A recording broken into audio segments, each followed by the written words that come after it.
Well, thanks everybody for being here. I'm Brad Berry, the District Attorney, Yamhill County District Attorney.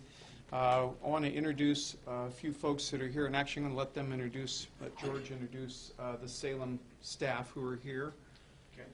I'm George Burke. I'm Deputy Chief of Investigations for Salem Police, Detective Scott Emmons, Chief Jerry Moore, and Lieutenant Mike Bennett, who's in the back of the room. And this is our Sheriff, Tim Svensson, from Yamhill County, and Captain Bowdle is in the back of the room with Detective Bennett. I thought it was really important in trying to answer some of the questions today that we have these guys here. This has been really a relentless investigation. It's been an investigation that's been totally collaborative between members of the Yamhill County Sheriff's Office and the Salem PD. I mentioned to these guys earlier this morning that we've not really worked with Salem PD very much, but this is how it should work. When you cross jurisdictions, crime doesn't stop at a county line. It just works, and the ability of them to all work together really has brought us to the point where, as you know, the bodies were recovered yesterday. So a couple caveats before we get started on questions. Some of the questions you ask I may not know the answer to. I may turn to these guys. I will tell you many of the detectives involved in this case are not here today, and that's in part they're getting a well-deserved couple of days off. They've been working just 24/7, it seems like. So they're getting a little bit of time off now that we've kind of reached the point we're at. We're going to share a little information about where the bodies were recovered, because I'm sure we're going to get that question, and then I'm going to open it up to questions. Again, back on a couple of caveats. One, there are a lot of things that we can't share with you. This investigation continues on. When we had the same kind of meeting after the original arraignment of Mr. Wolf, it was the same kind of rules that we have today. I'll answer what I can, but just bear with me if I tell you that I can't get into a particular area on it.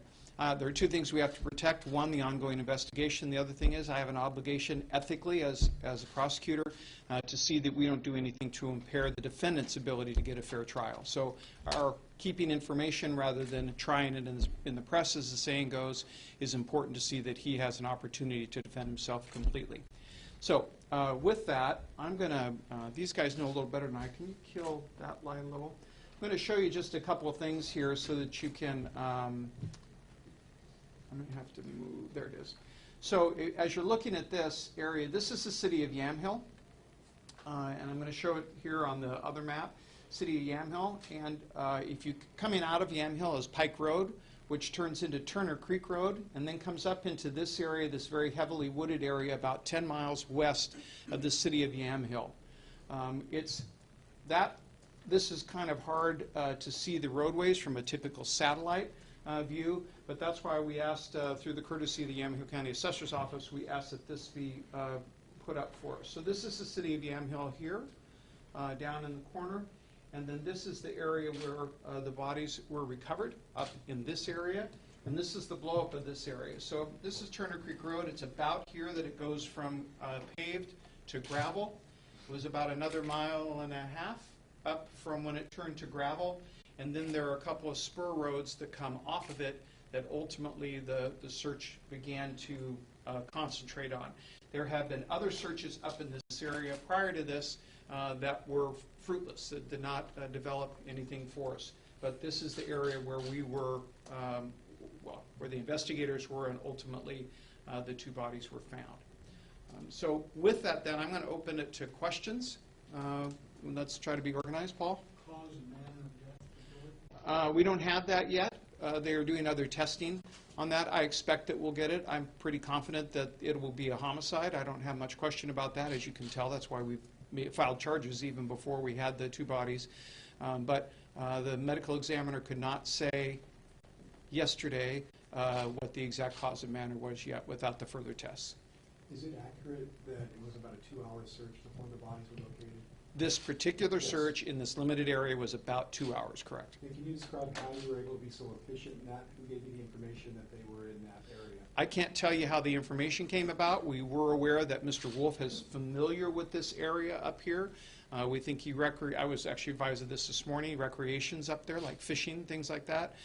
There are other areas within the Weyerhaeuser property that we believe he's actually had permits before to cut firewood or up in that area. We're not exactly sure where that was, but we were aware that he was familiar with the area. But did you not get any information from a specific person to say they're there? This was just it was really good detective work. It was good putting pieces together, going through to begin to narrow the area that they needed to look. So Mr. Wolf hasn't told you that where the bodies were? The bodies were found by the work from the detectives.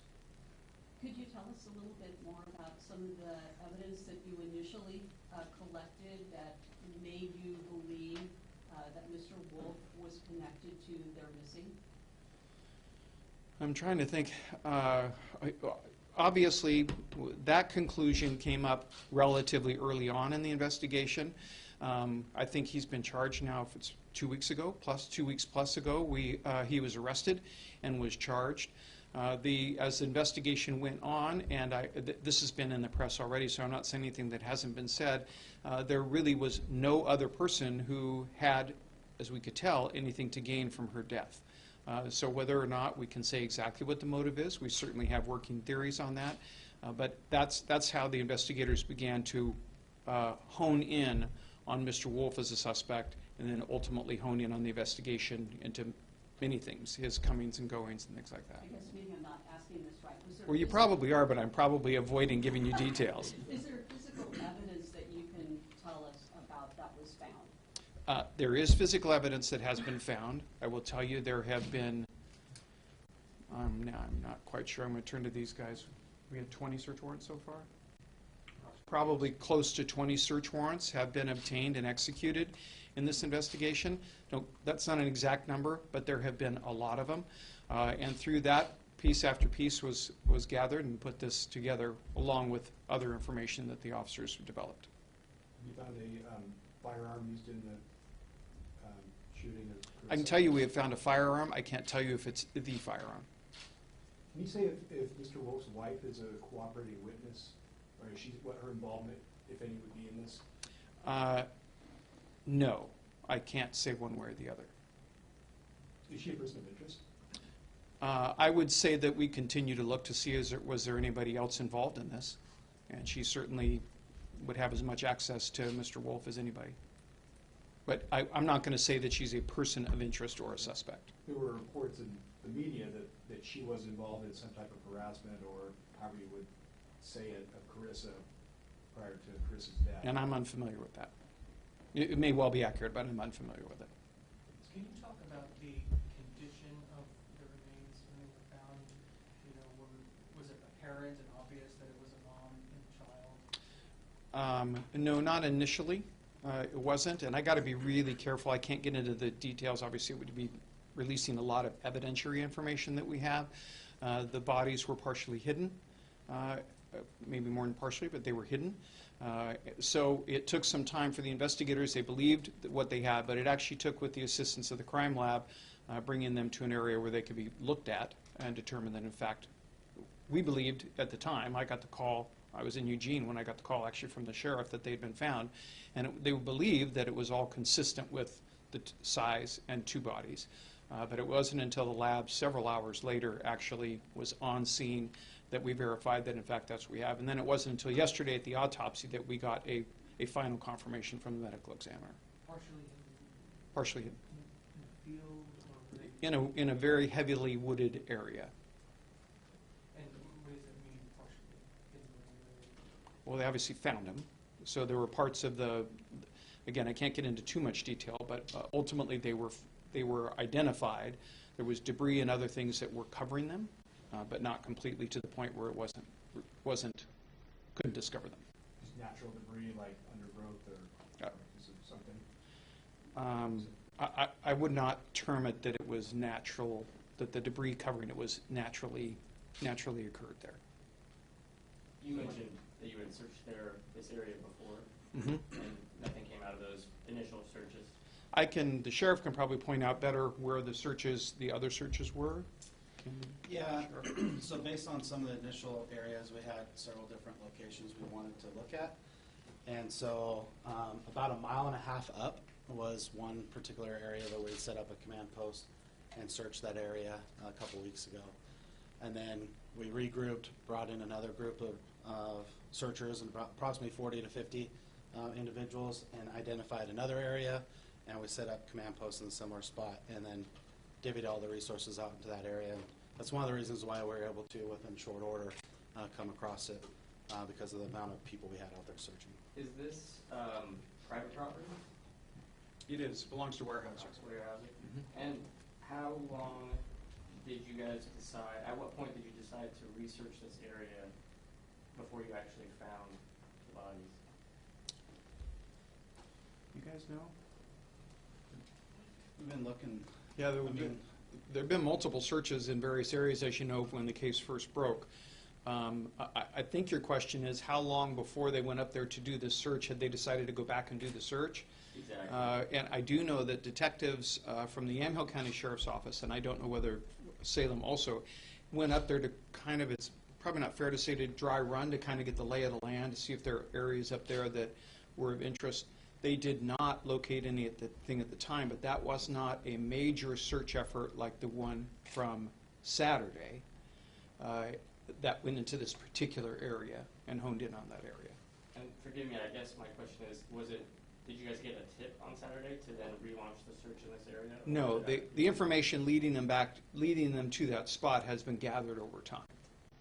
And that information was simply that he liked to hunt and fish up there, that he was known to go in that area? There's really a lot more than that, but I can't get into that part of the details of the investigation. That's really pretty sensitive stuff, yeah. How many people were out helping on Saturday? Sure. We had about, I want to say, anywhere between 40 to 50 searchers between Washington County, had their Explorer SAR group out. We've had some help with North Star and Mountain Wave. We had representatives from the Salem Police Department, our detectives, and a large number of our search and rescue folks, plus the McMinnville Fire Department. As well as there are officers from Oregon State Police, City of Yamhill Police, also out there. I realize you're still waiting for the autopsy results, but were there any obvious signs of trauma to William? Do you think that was obvious? I can't answer that. I did not attend the autopsy. My chief deputy was actually there, and I don't think anybody here was at the autopsy, so I don't have the answer to that question. Would you describe Mr. Wolf as cooperative or uncooperative to your investigation? I don't want to characterize that, but, I think that gets into areas where potentially it could be developed in a way that try to cast a light on him that is favorable to the state and unfavorable to him. So I don't want to go there. Have you been able to put together a timeline estimating when and where the murders occurred? Yes. So we know that they were kidnapped on the night of the 13th, May 13th, into the early morning hours of the 14th. We are confident from information we have that they were dead by the 16th. I can't tell you that I have information that tells me exactly did it happen on the early morning hours of the 14th. I can't answer that. We know we have that next step where we can. I can say that I know by the 16th they were deceased. How about the where? Location of Again, I honestly don't know. We have some ideas, but not exactly. You said a gun was recovered. Can you talk about the type of firearm? Was I it don't know handgun? I don't know what kind it is, personally. And we don't know whether it was used in the commission of the, We do not as of yet. Certainly that'll be looked into. was it found with the bodies? It was not. Was it found, when was it found, time-wise? First search. Wasn't the first search? I think it was first searches on some of the initial searches that were done. So we're talking now around probably towards the 19th, 20th, I think, is when the first searches began. Can you say where? I can't. So it wasn't out in the fields? Out, It wasn't like... oh, like out here? Yeah. No, it was not. No. Were the bodies found together? They were. Paul? Will he be in court or on video on Thursday? That's a good question. Actually, a lot of media has been verifying that he will be arraigned on the indictment on the 20th. I talked to his attorney minutes before I came down here. He's asking to move it to the 21st because he has another hearing in Multnomah County on the 20th that he's not sure he'll be done in time to get out here for it. So again, check with us. I'm expecting it now to be on the 21st. To answer your question, he'll be on video. At the same time? At 1:30. 1:30? 1:30, yes. Brad, as horrible as it is to make this discovery, I guess there's some closure there, but also, can you just describe what that means for the investigation? Is this a huge step forward, what other avenues might open up, or just characterize what this discovery means to the investigation? A couple of things. As we were, this was really tough on investigators out there. Obviously they've been working, and I mean relentlessly, to find these two. But at the same time, it was really hard. It was a really hard discovery that they made. So as far as from the prosecutions, from the case getting put together, it's a very different type of prosecution where we actually have the bodies than if we didn't. I felt that we had sufficient evidence to endorse him being arrested on it and to approach a grand jury on this, but certainly without the bodies, the case was a very different case, a tougher case moving forward. Does this cement the case against him?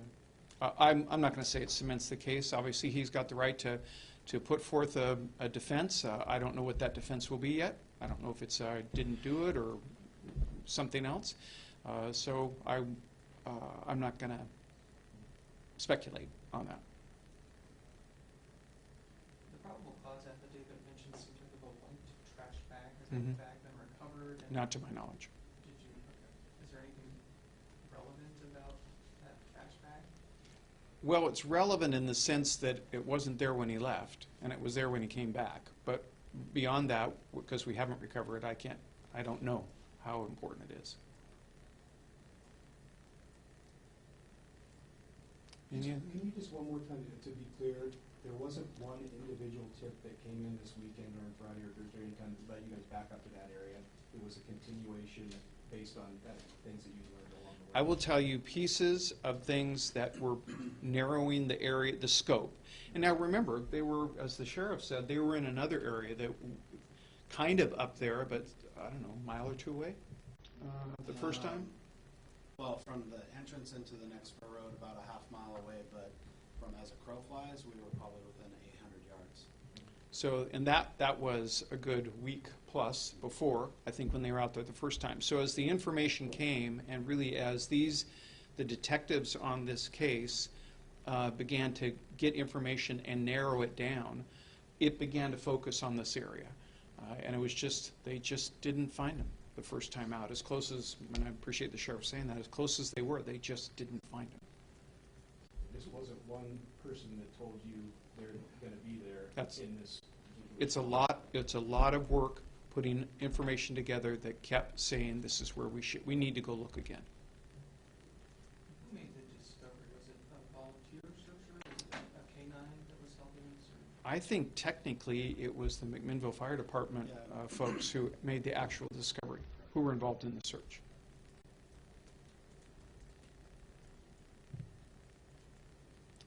Anything else? Appreciate everybody being here. And I'm saying this selfishly because it's a lot easier for me to do this once than to answer 20 calls, so I appreciate you being here and taking the time. Thank you. Thank you.